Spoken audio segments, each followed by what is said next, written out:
Sadya sa umadi bala.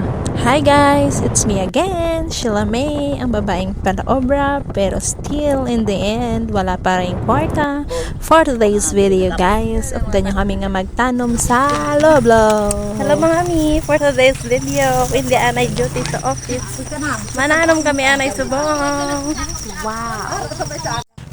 Subong nyo ko hambalan nga artihan ko, kag ipamuka nyo sa akon nga artihan ako, kay hindi ko ya artihan, kay kung artihan ko, wala ko di subong sa talamnan. Wow! Oh, naga-vlogger ka.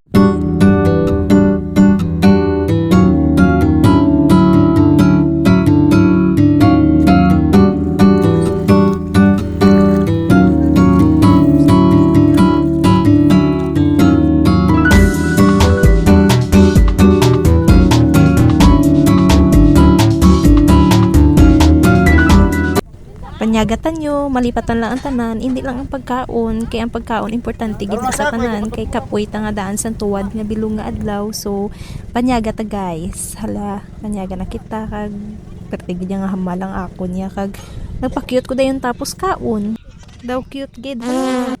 Napahuway-huway lang kami gamay, tapos pagka alas 12 nang balik na kami tanom, kay para matapos namon dayon temprano, kag makapauli na kami, kag this point napuli na kami, kag do mga kitik-kitik kami di nga gabarala isay pa na ako mga swelduhan ay balaw. Kaya guro, mugari Puli na kami.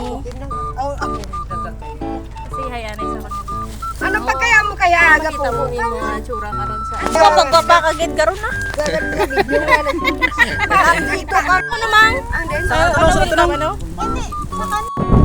Dai kapan mo gitaw? May kapanyagit ang iya nga po tayo mo. Nagsaot apol.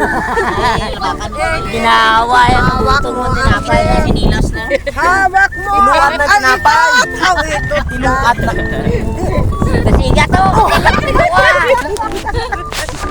Niluan din mo na tinapay.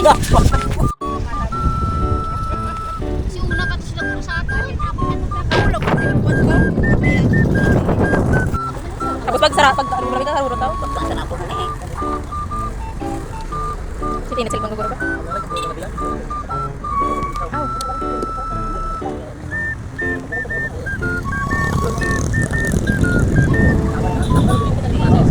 Diri lang kita anay kutob. Salamat sa paglantaw, kag pamati. Bye-bye. Thank you for watching. Dali lang po.